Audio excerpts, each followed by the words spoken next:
there are questions as to why someone who is essentially an IT guy had access to these documents. Secretary Austin really doesn't believe that age is a factor here that should be considered in some of the reviews that they're doing. Welcome to Reporter's Notebook, where we talk to the Washington Examiner's top journalists about the stories breaking on their beats. I'm Jim Antle. I'm joined today by defense reporter Mike Brest. Mike, what is the latest with the Pentagon leaks? Obviously, we've had these classified documents that were circulated on the internet, on social media websites. There's been an arrest. Where do things stand right now? So many of the updates we've heard over the last week don't pertain as much with the airmen accused of leaking them, but really we've heard some information about DoD's handling of the situation. So last week, Secretary Austin directed an undersecretary to conduct a full review of how they go about classifying documents and who has access to what and whether or not it's necessary. And so in this process, they've already started, we've heard from DoD officials, restricting access from some people from some documents. But this really is a wide review. And the undersecretary has 45 days to get back to Secretary Austin with his recommendations. Now, within the Air Force in particular, where this leak emanated from, the Secretary of the Air Force asked the Air Force Inspector General to launch an investigation into the entire unit and their practices. And in addition to that, the Secretary of the Air Force, temporarily stripped this unit of their access to intelligence or classified documents, in part because they wanted to make sure everything was going smoothly there. And so we have both this wide-ranging review from the Pentagon. We have these, a little bit more tightened, investigations looking into questions specifically about the Air Force in this unit. Right. And in addition to both of these, we also have the Department of Justice, who's still investigating, even though they've already made an arrest. So one of the questions that people are asking, they look at this airman who's been arrested and alleged to have been the leaker. He's only 21. Yeah. And the question that's been asked, we've heard it on Capitol Hill, we've heard it out in the country, is that maybe too young to be accessing this kind of sensitive information? But Secretary Austin had an answer to that question. Secretary Austin actually disagreed with that premise that he's too young to handle classified information. And essentially what Secretary Austin tried to remind people is a large percentage of the U.S. military are young individuals. You can enlist at 18. Right. Recent DoD data suggests that, more than 40% of the active forces are under 25 years old. Right. So peak fighting age. Exactly. Right. And so while there are questions as to why someone who is essentially an IT guy had access to these documents, Secretary Austin really doesn't believe that age is a factor here that should be considered in some of the reviews that they're doing. So we've had some high-level meetings about the state of NATO, some involving the accession of new members, and some involving some discussion, once again, of Ukraine possibly becoming a member of NATO, which, from the Russian point of view, those discussions are a big part of why the invasion took place in the first place. But where are things right now in terms of NATO expansion? So Secretary Austin is currently overseas. He stopped in Sweden where he met with his Swedish counterpart.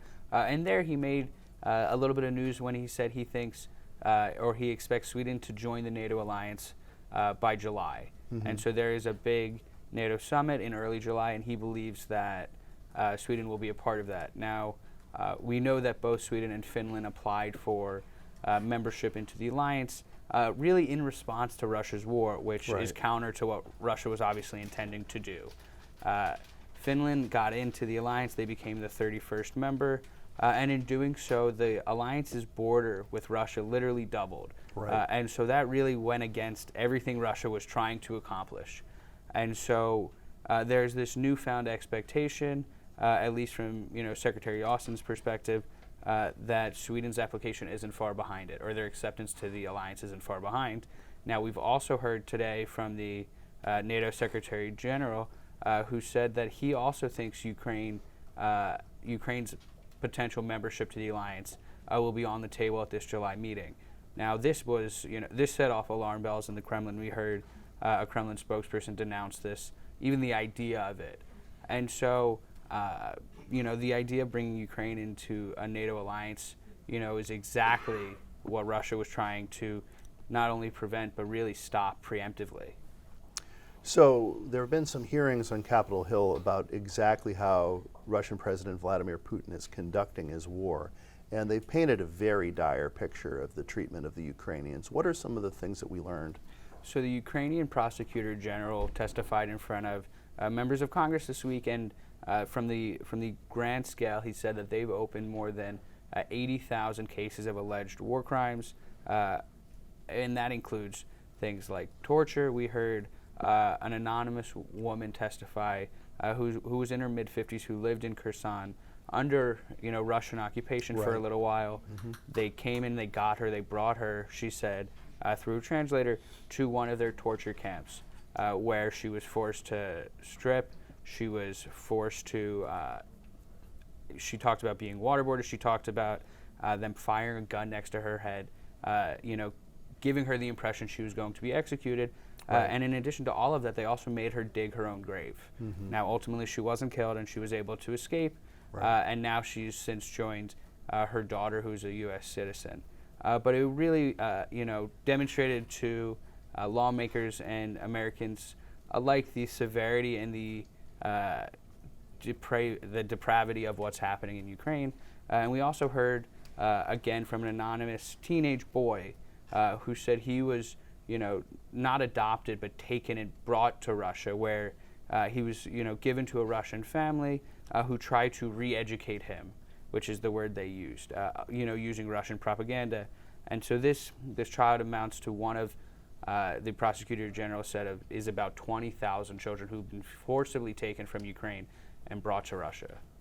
Finally, the Watchdog for Afghanistan made a less than reassuring announcement about the status of whether American taxpayer funds are going to the Taliban. What do they have to say? So the special inspector general was on the Hill again, and he said he can't be sure that the millions and millions of dollars the U.S. is providing to Afghanistan since they left is ending up in the hands of the Afghan people and not in the Taliban. Mm-hmm. And so the quote he used, which got a lot of headlines, and I'm paraphrasing, was something along the lines of, "I don't see starving Taliban fighters on TV. Right. I see starving Afghan children on TV." And so he really doesn't have, he didn't specify proof, but was really talking broadly about how one of the big concerns that his office has is that they don't have they don't have many sources on the ground. They don't really have access within the country right now. Thank you, Mike. You can read Mike and the rest of our national security team's coverage at washingtonexaminer.com.